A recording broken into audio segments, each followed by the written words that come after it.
Loyalty is not an accident. It's engineered, cultivated, forged in the spaces where trust, ambition, and identity collide.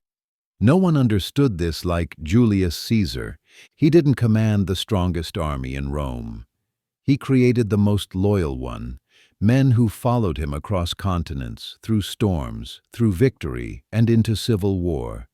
This is how Caesar built loyalty so absolute that it outlived the man himself. Chapter 1. Respect as strategy. He stood where they stood. Caesar broke the first rule of Roman elitism. He treated soldiers like humans, not tools. He marched with them, slept in their camps, ate their rations, endured the same weather, the same mud, the same cold. This wasn't just humility, it was precision. People follow the leader who shares their hardship, not the one who watches from a safety point of view. Lesson: respect is the foundation of loyalty. You cannot demand commitment from those you look down on. Loyalty begins when people feel seen. Chapter 2. The power of presence. The general who arrived first. Caesar understood the psychology of proximity. In battle, he always positioned himself near the front lines, not recklessly, but visibly.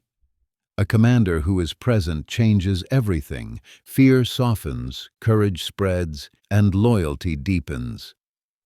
Presence communicates a silent message: I will not ask of you what I refuse to do myself. In life, presence is still the most underrated form of leadership. Show up yourself, and others show up for you. Chapter 3. Loyalty through reward. He made their future his priority. Caesar gave soldiers something Rome rarely gave anyone: a future, land, wealth, recognition, a share of his victories. He tied their prosperity directly to his success. If Caesar rose, they rose with him. This was not generosity, it was structured. People are loyal when their future is safer with you than without you. Leaders lose loyalty when people see no path upward. Caesar built loyalty by making progress visible, attainable, and shared. Chapter 4. Glory as a system. He made them legendary. Caesar didn't just win battles, he immortalized the men who fought them. In Commentari de Bello Gallico, he wrote about his soldiers as if they were mythic heroes, disciplined, fearless, extraordinary. He turned ordinary men into literary giants. This forged a powerful identity. We are Caesar's soldiers, not mere infantry, not replaceable labor, but elite men in a living epic. People stay loyal to the stories that elevate them. If you give someone a narrative that makes them feel important, they will hold on to it fiercely. Chapter 5. Mercy as a tool. The general who remembered names. Caesar remembered faces, remembered names, rewarded bravery instantly, forgave mistakes when he saw sincerity. This built something rare in ancient warfare: emotional loyalty. When a leader notices your effort, when he acknowledges your struggle, your loyalty becomes personal, not transactional. People followed Caesar not only because he led well, but because he cared visibly. Loyalty strengthens when people feel valued, not used. Chapter 6. Discipline without distance. Firm but never cruel. Caesar enforced discipline but never humiliation. He punished betrayal but protected dignity. A leader who is cruel creates fear, but fear collapses when pressure emerges. Caesar created disciplined confidence, soldiers who followed orders because they trusted the man behind them. Real loyalty is not obedience, it's belief.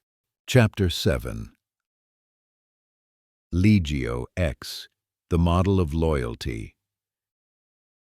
There was one legion, one above all others, that proved the power of Caesar's psychology of loyalty: Legio Decima Equestris, Caesar's 10th.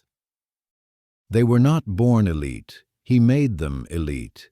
When Caesar first assumed command, Legio X was young and largely unproven, a unit without legacy, without distinction. But Caesar saw potential where others saw ordinary men. He marched with them, trained beside them, spoke to them directly, without the layers of hierarchy Roman generals hid behind.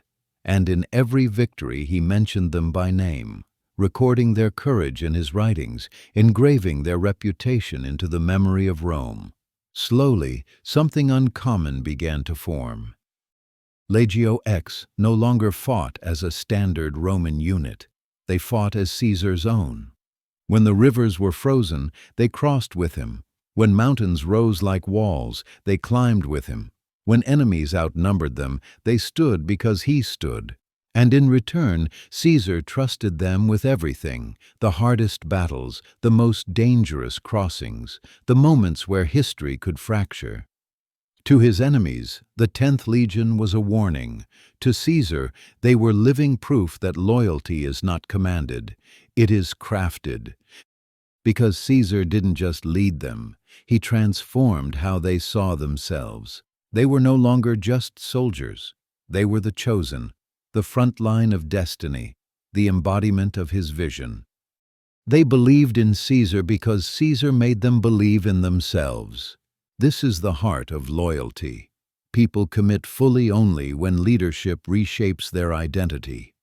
Legio X followed Caesar into every storm because he built something inside them that no reward, no threat, no rival general could touch: belief. And belief is the strongest armor any army can wear. Chapter 8. The moment of test, when loyalty was proven. When Caesar crossed the Rubicon, his soldiers did something extraordinary. They stepped into treason for him. They risked their homes, their honor, their lives, because loyalty had grown stronger than the law itself. Why? Because Caesar had spent years proving one message: if you stand with me, I will stand with you until the end. And when the moment of crisis arrived, his soldiers answered without hesitation. This is the ultimate test of loyalty. Do people stand with you even when the world stands against you? The final principle. Identity loyalty. Caesar's greatest achievement was not military, it was psychological. He didn't build obedient soldiers, he built believers. They didn't fight for Caesar, they fought as an extension of Caesar, because he had shaped a collective identity that merged leader and legion into one force. Here is the truth that matters most. The deepest loyalty comes from identity, not instruction. People follow you when they see themselves in your mission, they feel elevated by your presence, they believe their future grows through your leadership, they trust that you will not abandon them, they feel part of something greater than their individual lives. This is Caesar's blueprint. This is how loyalty becomes unbreakable. This is how leaders build armies, not of warriors, but of committed minds. Loyalty is not luck. It is architecture, intentional, precise, psychological. Caesar built an army of loyalty because he understood one thing: you don't win people by commanding them. You win them by transforming them.